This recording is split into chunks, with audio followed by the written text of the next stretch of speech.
क्या आपको मालूम है सन 1800 से इस देश में हिंदू मुस्लिम दंगे हो रहे हैं। 1926 में पूरे देश में दंगे हुए थे। क्या यूपी, लाहौर, मुंबई, तमिलनाडु, कोलकाता सब जगह अलग अलग वक्तों में दंगे होते रहे हैं।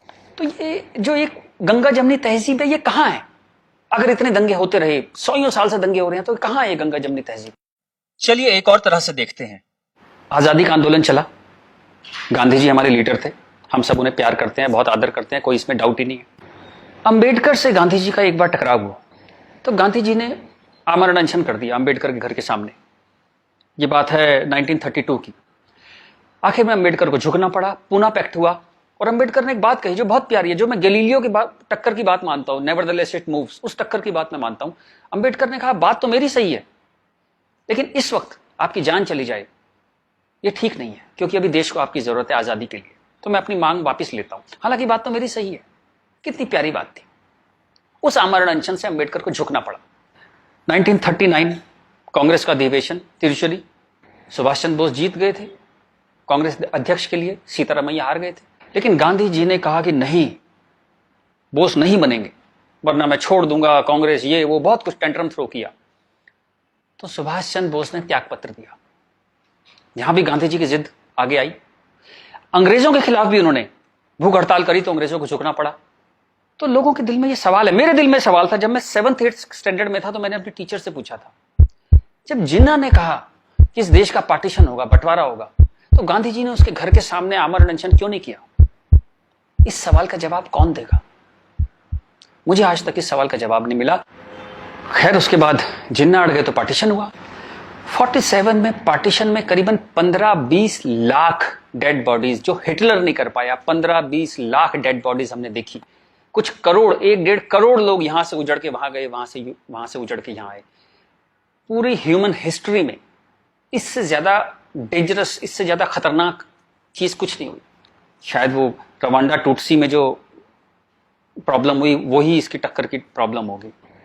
सैकड़ों सैकड़ों औरतों को नंगा करके सड़क पे चलाया जाता था, उसे पिंड यात्रा कहते थे। इतनी दर्दनाक चीज, बट ये हुआ क्यों? And who failed? किस वजह से इतना बड़ा पार्टीशन हुआ?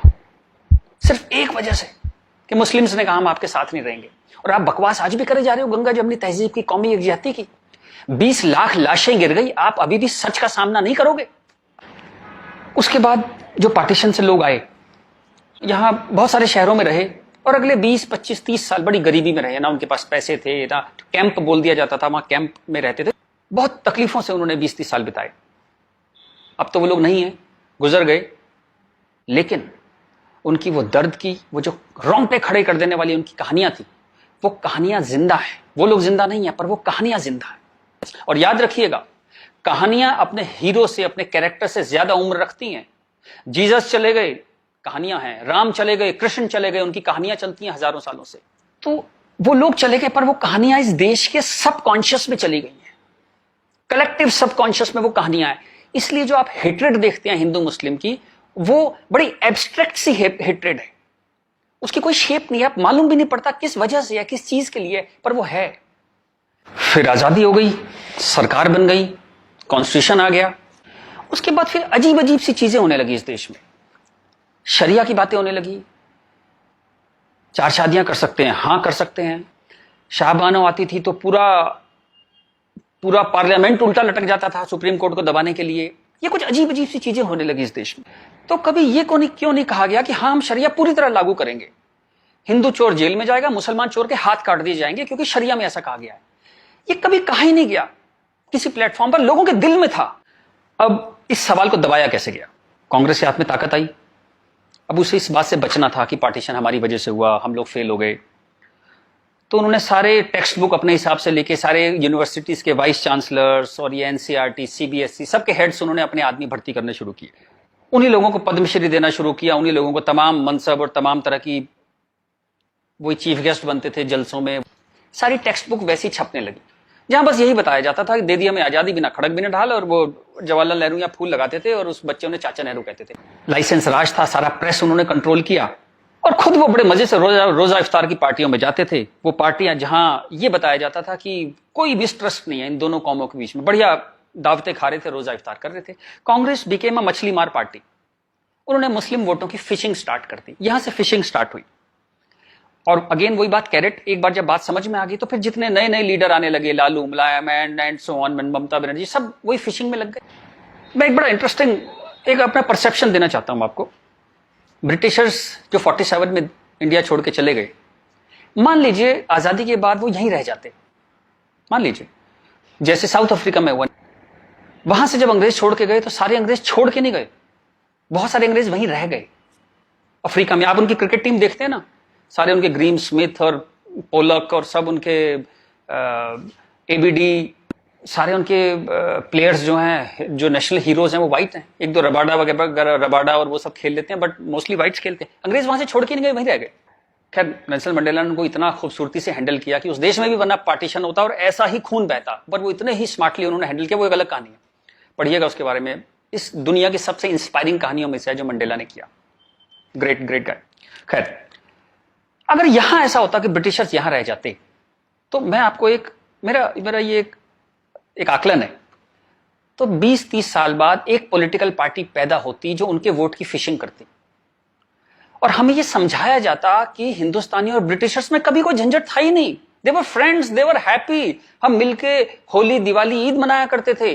और ये जनरल डायर, ये तो आप झूठी बातें हैं, जलियांवाला बाग में गोली चला दी जनरल डायर ने, ये सब एग्जेजरेशन है, राइट विंगर्स ने पैदा किया है। अगर अंग्रेजों के भी वोट यहां पे होते तो ये झूठ चलता रहा और Hindus got sick of it. पर कहने का कोई रास्ता नहीं था, कोई आउटलेट नहीं था इस बात को कहने का, कोई ऐसा चेहरा नहीं था वो जिसके साथ वो बात कहते कि वो एम्पैथी से हमारी बात सुनेगा। अब यहां मैं थोड़ी सी डिटूर लेना चाहता हूं। कांग्रेस ने इस देश की बहुत सेवा की है। अगर इतनी मॉडर्न आउटलुक के नेहरू जी ना होते तो देश यहां तक ना पहुंचता। उतनी भयंकर गरीबी में जब दंगे भी थे, वॉर भी थे, नेहरू जी ने इसरो के बारे में सोचा, एटॉमिक पावर के बारे में सोचा, आईआईटीज के बारे में सोचा। Great guy.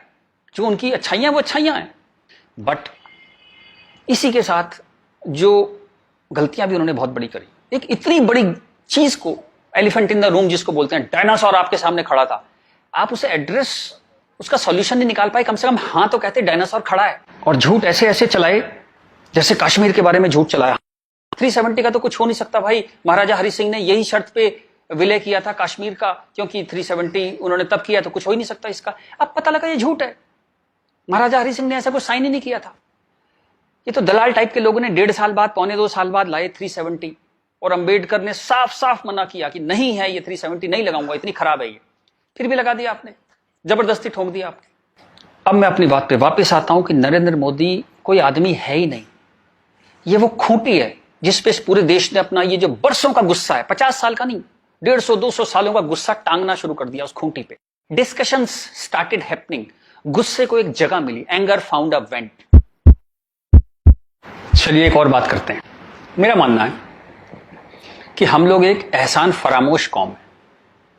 जी बिल्कुल ठीक सुना आपने, हम एहसान फरामोश लोग हैं। गुरु अर्जुन देव, गुरु तेग बहादुर, बंदा बहादुर, भाई मती दास, हकीकत राय, गुरु गोविंद सिंह, आपने नाम सुने, सिख गुरुज, उनके साथी। जब हिंदू कौम इस्लामिक रूलर से बहुत परेशान थी, फोर्स कन्वर्जन हो रहे थे, बहुत जुल्म हो रहे थे, जजिया वजिया बहुत चीजें थी, तो इन्होंने हिंदुओं को बचाने के लिए ये सब कुर्बानियां दी। किस गुरु को जिंदा जला दिया गया, किसको गर्म तवे पे भून दिया, बात समझ रहे हैं आप, जैसे सब्जी बनाते हैं आप, गर्म तवे पे जिंदा भून दिया, किसको आरे में से बीच में से काट दिया, किसको रुई से बांध के जला दिया, किसके बच्चों को दीवार में चिनवा दिया, किसके बच्चों के दिल निकाल के बाप के मुंह में ठूस दिए। ये सब कहानियां हमने पढ़ी।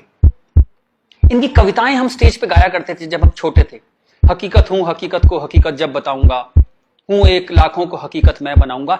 इस सारे जुल्म को सहकर हिंदुओं में से एक वॉरियर कौम पैदा हुई, खालसा।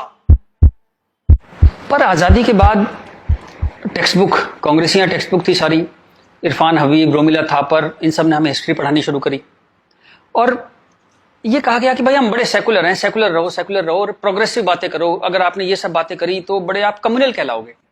तो हम बड़े कंफ्यूज से हो गए कि क्या करें। तो कुछ समझ नहीं आया तो हमने सिखों पे जोक बनाने शुरू कर दिए। कल्पना कीजिए, हिंदुओं में से उठी हुई एक कौम जिसने इतने बलिदान दिए, आज हम उसके ऊपर चुटकुले बनाते हैं। बजाय उस कौम को सिर पे बिठाने के हम उस पर चुटकुले बनाने लगे। चलिए, ये वक्त भी देखा इस देश ने। यहां से प्रॉब्लम शुरू हुई। जिन जिन मुस्लिम रूलर्स के हाथों, जिससे पूरे लंबे वक्त में वो जो हमने तकलीफें सही, जैसे ब्रिटिशर्स के हाथों सही, ब्रिटिशर्स चले गए, उन मुस्लिम लोगों के हाथों जो हमने इतनी तकलीफें सही, उनको आजादी के बाद हम कुछ एड्रेस ही नहीं कर पाए और कंफ्यूज हो गए कि ये सब जुल्म हुए भी थे या नहीं थे। ये गुरुओं ने जो इतनी बलिदान दिए थे, जो इतने सैकड़ों सालों से ये जो गुरुद्वारे बने हुए हैं, ये सच्चे हैं कि नहीं है, या ये मोदी ने बना दिए जाके चुप चुप के 200-300 साल पहले मोदी ने बना दिए।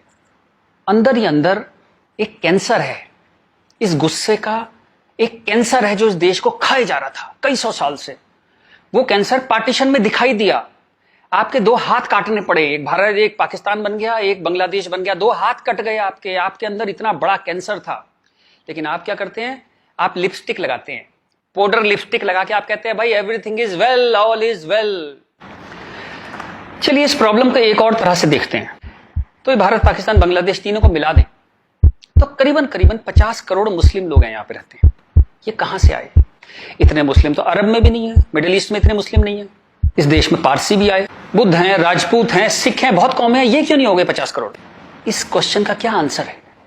फिर एक दलाल टाइप के जो लोग हैं उन्होंने एक नया नैरेटिव स्टार्ट किया। ये पिछले 25-30 साल से ज्यादा जोर पकड़ा इस नैरेटिव ने, 20-25 साल से, कि ये प्यार से कन्वर्ट हो गए, ये हिंदू ही थे, प्यार से कन्वर्ट हो गए। वेरी गुड, वाह।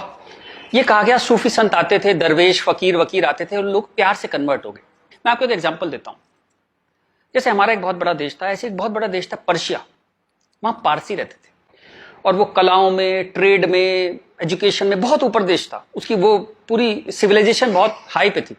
ये मिडिल एजेस की बात है, मुस्लिम्स का अटैक हुआ, करीबन 25-30 साल में एक भी पारसी जिंदा नहीं बचा, सारे देश छोड़ के भाग गए, मर गए, लूट हत्या बलात्कार, और 25-30 साल में एक नया इस्लामिक मुल्क बन गया। बाद में जिस मुल्क का नाम पड़ा ईरान। सारे पर्शियंस कहां गए? कुछ भाग के तो हिंदुस्तान भी आ गए थे। वो प्यार से कन्वर्ट हो गए। ऐसा प्यार इस दुनिया ने कई बार देखा है, अफ्रीका में, एशिया में, ऐसा प्यार 25-30 कंट्रीज ने बर्दाश्त किया है और वो 25-30 कंट्री टोटल इस्लामिक बन गए। और लेटेस्ट कश्मीर, जब वहां से 3 लाख 4 लाख हिंदू भगाए गए तो वो प्यार से भागे वहां से और पूरा कश्मीर इस्लामिक हो गया। Make no mistake, it's a caliphate.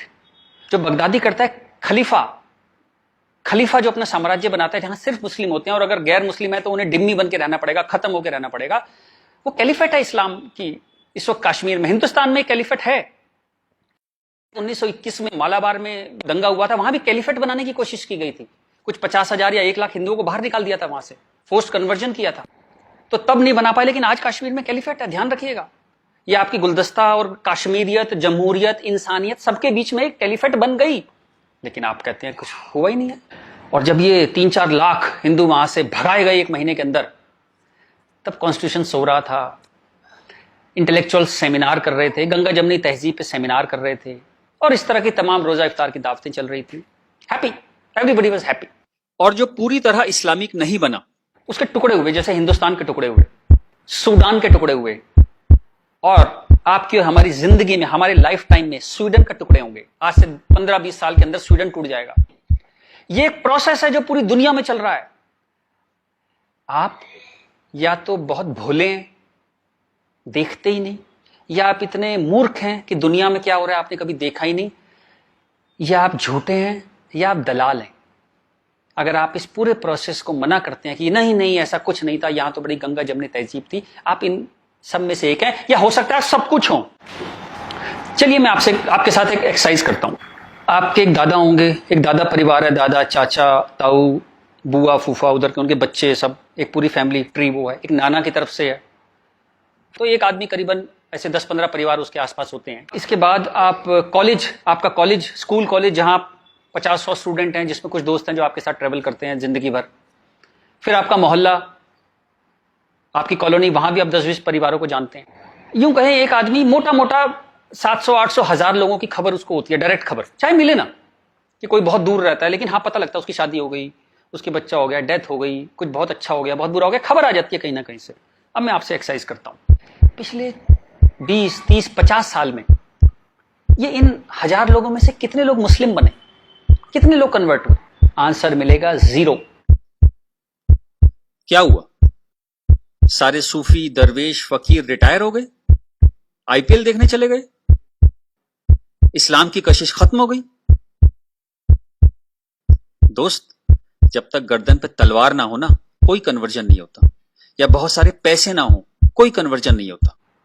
उसके बाद पार्लियामेंट पे अटैक हुआ, इस देश की पार्लियामेंट पे अटैक हुआ, और उसमें शामिल अफजल गुरु, उसके सम्मान में, उसके समर्थन में लोग खड़े हैं, हजारों हजारों लोग मुसलमान खड़े हैं, और हमने तब भी कुछ नहीं कहा। इस देश में हाहाकार नहीं हुआ।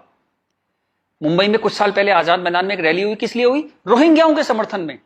आपका क्या लेने देना रोहिंग्याओं के समर्थन में? और रैली के आखिर में क्या हुआ? जो शहीदों के लिए स्मारक बना है, फौजियों के लिए, शहीदों के लिए जो स्मारक बना है, उसको जूते मार मार के तोड़ दिया। इतनी नफरत आपके मन में इस देश के लिए, और कोई कुछ कहता ही नहीं, कोई कुछ कह ही नहीं पा रहा था। ये चल रहा था इस देश में। तो ये जो एक हेट है, ये इन दोनों कौमों में रही, और वो एक नफरत जो थी, वो कभी, it never became a past history, distant history, कभी नहीं हुआ। वो रोज रहा। कभी वो अफजल गुरु के रूप में आ गई, कभी वो क्रिकेट मैच के रूप में आ गई, कभी कश्मीर, कभी आजाद मैदान, वो हमेशा कभी ना कभी उसके न्यू एडिशंस आते रहते थे। एक और एक्सरसाइज करते हैं। आप मोटरसाइकिल चलाते हैं, कार चलाते हैं, साइकिल, स्कूटर कुछ चलाते होंगे। जब भी आप सड़क में जाते हैं तो थोड़ा संभल के चलते हैं। लेकिन आपके शहर के जो मुस्लिम एरिया है, जब उसमें आप जाते हैं तो कुछ एक्स्ट्रा संभल के चलते हैं कि नहीं? एक्स्ट्रा संभल के, कि अगर यहां लग गई तो एक्स्ट्रा पिटाई होगी। वो जो फियर है आपके अंदर, वो जो डर है, वो कमाल की चीज है, जिसको देश कहता है नहीं, एक सिस्टम कहता है नहीं, लेकिन आपके अंदर है, करोड़ों लोगों के अंदर है, 100 करोड़ लोगों के अंदर है वो डर। और एक आखिरी एक्सरसाइज, जब भी आपको कोई ज्ञान बांटता हुआ आदमी मिले, सेकुलर मिले, इंटेलेक्चुअल मिले, गंगा जमनी तहजीब वाला आदमी मिले, सब बराबर हैं, सब धर्म है, तो उसको कहिएगा चलिए एक पेज पे लिखते हैं, गीता, बाइबल, कुरान सब एक जैसे हैं, जीसस, राम, कृष्ण, पैगंबर मोहम्मद सब एक जैसे हैं, ना कोई छोटा ना कोई बड़ा, सब प्यारे इंसान है, सब बढ़िया हैं, सब बराबर हैं। एक पेज पे लिख के उसे बोली जरा 2-4 मुस्लिम से साइन करा के ला। ऐसी ची की आवाज आएगी उस इंटेलेक्चुअल की, आपके पास जिंदगी में दोबारा नहीं आएगा। वो एक मुसलमान के साइन नहीं करा सकता इस बात पे। ये सारा ड्रामा हमारे लिए है। ये तो जहां से मैंने बात शुरू करी थी कि ये जो गुस्सा है, ये कई 100 साल का गुस्सा है, जिसको वेंट नहीं मिला, कभी निकलने की जगह नहीं मिली। और ये जो बार बार दंगे होते हैं ना, ये उसकी EMI है। And coming back to the point, Modi कोई आदमी है ही नहीं। मोदी वो मौका है, और वो गारंटी है कि इस बार जब शाहबानो पार्लियामेंट में आएगी कि हलाला हो गया, कि 4 विवाह हो गया, कुछ हो गया, इस बार पार्लियामेंट ब्लैकमेल नहीं होगी। वो एक शख्स नहीं है, वो एक इमोशनल बाम है, एक इमोशनल मलहम है, जिसकी इस देश को कई 100 साल से जरूरत थी। और अगर आप सोचते हैं कि एक आदमी क्या कर सकता है, तो दोस्त, कैसे आकाश में सुराख नहीं हो सकता, एक पत्थर तो तबीयत से उछालो यारो।